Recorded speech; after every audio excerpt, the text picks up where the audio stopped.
Chapter 19, The Hawaiian Connection. The fall of 1975 was a time of personal change and consolidation.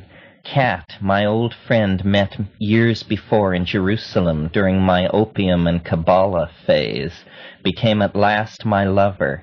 Tide pool traveler, the mushroom had made good its promise to send a partner to share the ongoing journey through the interior world. In October, we went to Hawaii to write and to plan a trip to the Peruvian Amazon in early '76. We had rented a house on the remote and desolate Kau district of the Big Island of Hawaii. It was an area of twisted lava flows of all ages. Kapukas, islanded areas of ancient forest, were the only vegetation and were surrounded by frothy seas of hardened rock that had killed all low-lying and less fortunate life. Slowly, nearly imperceptibly, Mauna Loa rose up to 14,000 feet in the distance behind us.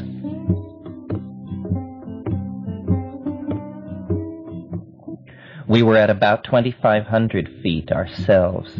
Our small house fronted the vast and forbidding cinder fields, but the lot ran back into a kapuka whose enclosing shade and many birds and insects provided welcome contrast to the primal devastation that stretched in all directions for miles. Our life was leisurely. I wrote and did some experiments with further aspects of mushroom cultivation. Kat was immersed in doing the line drawings for the book on Stropharia cubensis growing. We were isolated as we both loved to be, and we took mushrooms together and often. It was during that time in Hawaii that I determined to return again to the Amazon, to track down Banisteriopsis caapi in its native setting, and to satisfy myself as to the role that it and the beta-carboline hallucinogens it contains played in the experience at La Chorrera. I was especially interested to know if other chemically different aboriginal hallucinogens provoked the same experience as did the mushroom psilocybin. I wanted to determine if our experiences were part of the general phenomenology of hallucinogens or were unique to psilocybin. Throughout that October and November in Hawaii, we took the Stropharia that we had grown at weekly or 10-day intervals. This was an amazing series of experiences. The psilocybin definitely conveys the impression that sometimes the hallucinations one is seeing are being seen with equal clarity by the other people around one. Kat and I satisfied ourselves that this was true by describing in turn the images in which we were immersed. At those times when the flow of images had a certain electric intensity, there was no doubt that we were seeing the same things. The relationship of the psyche to the surface of the body, the skin, is amazing under the influence of psilocybin. By having large areas of skin in contact, we seem to somehow obviate the usual psychic individuality and integrity of the body, and would melt into each other's minds in a way that was immensely pleasant and full of unplumbed potential for human growth and parapsychological studies. It was wonderful to have someone to share the mushroom with, for until Kat had joined me, most of my mushroom experiences had been entirely alone, one soul adrift in the cosmic ocean. Happily, there were now two of us navigating together through the billows of jeweled and synesthesic geometries. Two of those mushroom trips stand out as especially memorable. The first occurred the evening of the 28th of November, 1975. We each ate 5 dried grams of Stropharia, and then sat inside by the fire, watching the slow upwelling of hallucinations from behind closed eyelids. I seemed to see fleeting but prophetic images of the trip that we were planning into the Amazon. Campfires and trails filled my head, and the sound of nearby crickets seemed transformed into the roar of night jungle sounds that awaited us in Peru. We talked together of our plans and our future. The future seemed enormous and open before us. It was in that evening that we both became committed to a family and a life together. It was a large turning point for me, I have no doubt. We walked together outside and stood beneath the stars near the sheds and gardens where we daily pursued the yet more perfect cultivation of the mushroom. The night was uncannily still and the sky blazing with stars. Looking to the southern sky, I thought, if you are out there, if you approve the course we have set our lives on, if the mystery is real, then give a sign. I stepped toward Cat, who was walking in front of me, to say, I asked them for a sign. But before I could speak, the sky was rent from mid-heaven to horizon with a crimson streak of meteoric fire.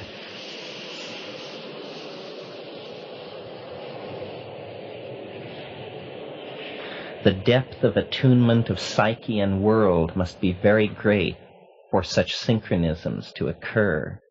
Such meteor burns occur but once in all time, came the mushroom's comment, clear and unbidden, into my mind.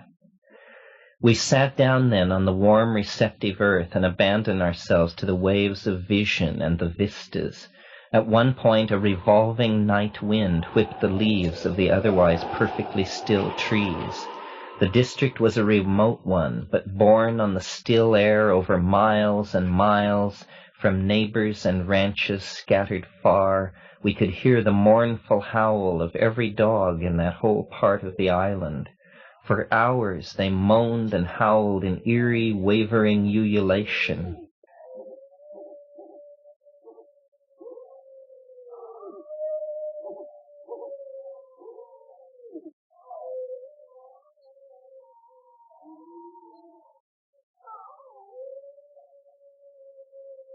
We could not imagine what it meant, but took it as a coincidence as inexplicable as the sky sign on our future.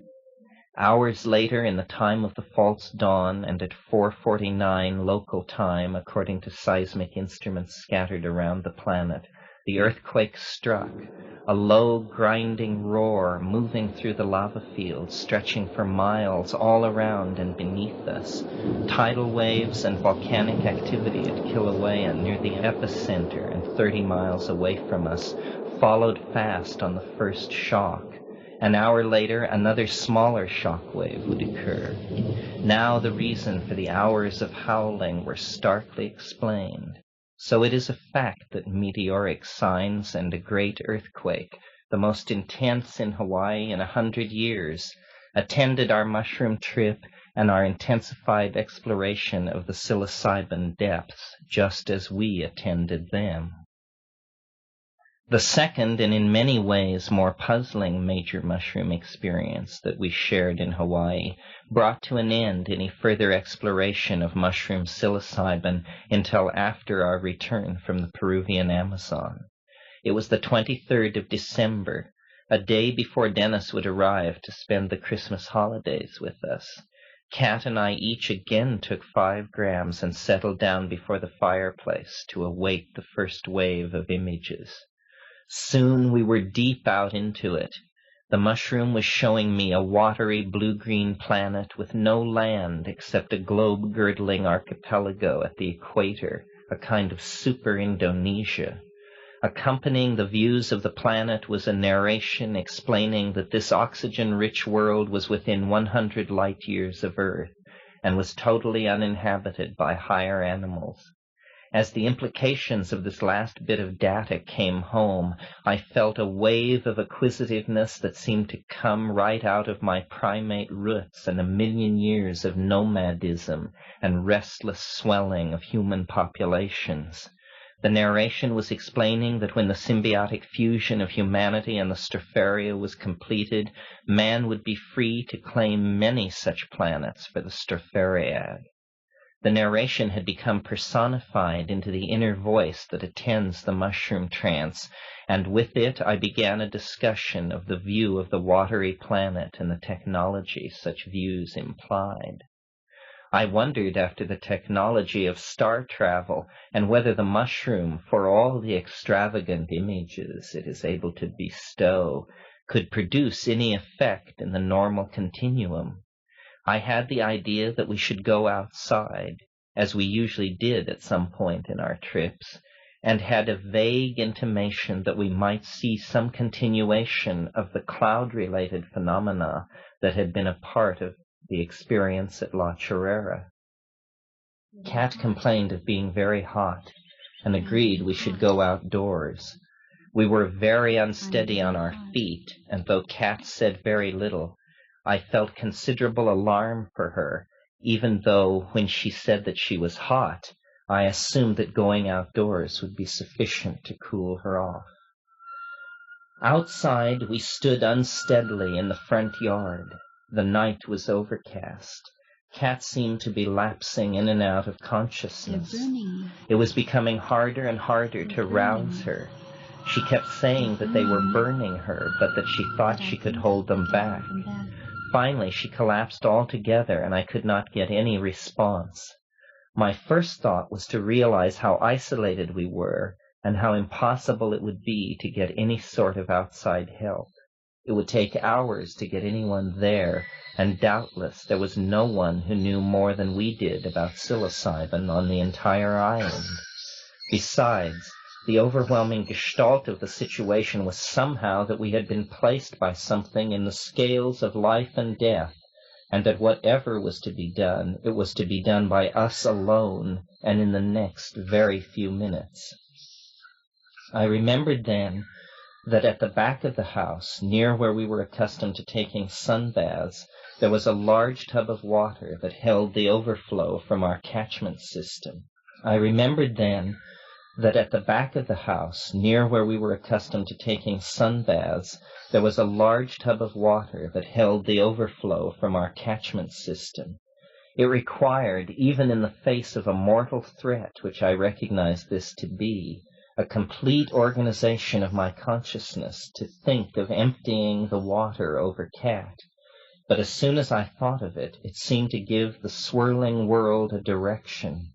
I picked her up in a single sweeping motion and carried her, us lurching through the dark, past the spiky palm, fantastic in the darkness. I laid her on the ground and began to empty can after can of clear black and silver silken water over every inch of her. It was immediately apparent that we had found the limiting factor of whatever was making her feel a burning sensation and forcing her into unconsciousness. Tearfully and joyously embraced there in the water and the mud, both sensing that this very uncharacteristic effect of the mushroom had been a close call. As we knelt together with the realization that we had surmounted the difficulty that had risen to confront us, a wild peal of unearthly sound, a howling laughter, split the air from the direction of the ancient wood behind the house.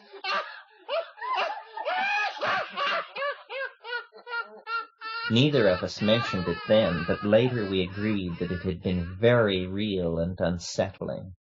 We stumbled back into the house, and I made a tea while Cat talked to me and candidly confided that she was experiencing what must be like being insane. She described having very frank hallucinations with her eyes open, strange, tangible fern and orchid-like forms growing and twisting out of every available surface. The previous sensation of heat was now resolved down into a field of white-hot potential energy that could be held away from burning contact with her body by allowing the hallucinogenic energy to spend itself in a chaos of weird and explicit images. Only by applied concentration could she hold the burning plasma at bay, a few feet away from her, where it became a skin of vision and encompassed everything else. After a few minutes of this, Cat again seemed to be fading, and so we drew a cold bath, and she lay in that for a while until the symptoms again abated. As we talked, it became apparent that her experience had dimensions for her that had not been apparent to me. When we had first stepped out of the house, she discovered that the sensation of heat had not diminished but only grown stronger. Then she had noticed that directly above her was a disk of light and color, a giant tinker-toy assemblage of softly glowing rods of light with jewel-like connectors emanating every color. I understood, she told me, that the relationships of the pieces, their lengths, their angles to each other, was infinitely complex and also the embodiment of perfect truth. By seeing it, I was understanding everything. But there were creatures inside the vehicle, mantis-like and also made of light, that didn't want me to know. Bending over their instrument panels, the more I understood, the more they burned me with their ray. I couldn't stop looking, but I was being vaporized. I felt you pick me up, and as you carried me, I thought, I hope he hurries. I am becoming a cloud. For a moment, I was floating above, looking down at us, people bigger than life, out of time. Then I felt the water on my skin, redefining the limits of my body, condensing me again. Kat's impression of the situation was that this was not a threat conveyed by the mushroom, but a force inside the continuum that the mushroom makes available, a force that is seemingly morally ambiguous. Kat was having a UFO close contact experience while I was seeing nothing. It was a contact fraught with danger and the threat of extinction. It had abruptly terminated when I had taken her back to the water. We sat up all night discussing what had happened. It served to accentuate other odd things that we had noticed when taking psilocybin in that remote environment. We had particularly noticed small scratchings and rustlings at the periphery of sense and vision during the trips. Not unlike the activation of a classic poltergeist phenomena, these small movements and noises were so regular a feature of these experiences that I came to simply accept them. We also noticed waves of organization or anti-entropic swells that seemed to sweep through animate and inanimate matter alike during the mushroom voyages. For instance, after a prolonged period of near trance in contemplation of the visions, if we were to draw away from it in a collective motion to stretch or talk, then the fire would suddenly flare and burn brighter and the rustling at the periphery increase. We were definitely at the brink of the same dimension that I had been plunged into at La Chorrera, again brought there by the agency of the mushroom. This time, however, we took our threat-laden brush with the thing as an admonition to ease up for a time. We formed the determination to go to Peru and to take ayahuasca, whose chemistry and reputation might, we thought, be helpful in giving some perspective on the nature of psilocybin relative to other psychochemicals. Our walks in the rainforests of Hawaii were pale but real prefigurement of Amazon trails once followed in the past and in a few months to be traveled again. It was during one of those walks, reflecting on her UFO experience, that Kat pointed out that a lens is the natural result of the overlapping of two spheres. Is there more than a pun involved in applying this idea to the lens-shaped UFO? Perhaps some topological truth is implied in the thought that the lens is caused by the overlapping of one continuum with another. Lenticular clouds were a part of the UFO contact that I was caught up in at La Chorrera in '71. This theme reemerged during those psilocybin experiences in the desolate landscapes of rural Hawaii. On yet another mushroom trip, when Kat and I stepped outside late at night, we beheld the stars through the moving interstices of a high lacework of thin clouds.